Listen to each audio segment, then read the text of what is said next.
Now let's take a look at Google News. So maybe we want to find some stories that are trending in the news, or we want to read some specific news. So Google has that option for you. There's a couple of places that we can access Google News. First of all, we can go to our app switcher. And if you scroll down, you should have a Google News icon that you can click on. It's going to take you to Google News.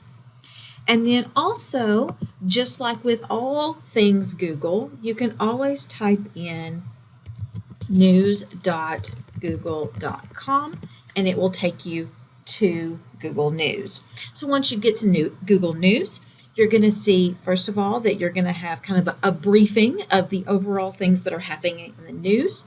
You will see top stories from around the world. Then you are also going to see local news items, picks for you, and then other topics down here so that you could search more specifically if you're wanting to look at technology news, entertainment news, sports news. You will also notice that those categories are also up here across the top. So if you want to look at things specifically in science, you can click on that and it's going to bring up some of the top stories in science specifically. If we go back to the home page, we're going to go back to those top stories, those local news, those trending things. You also have a For You news page.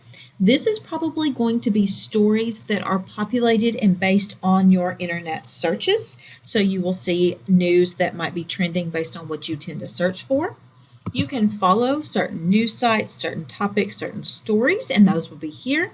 And then there's a news showcase that will highlight stories that are selected by Google's editors. So Google News is a great place to catch up on a lot of the top stories and look for specific topics in the news.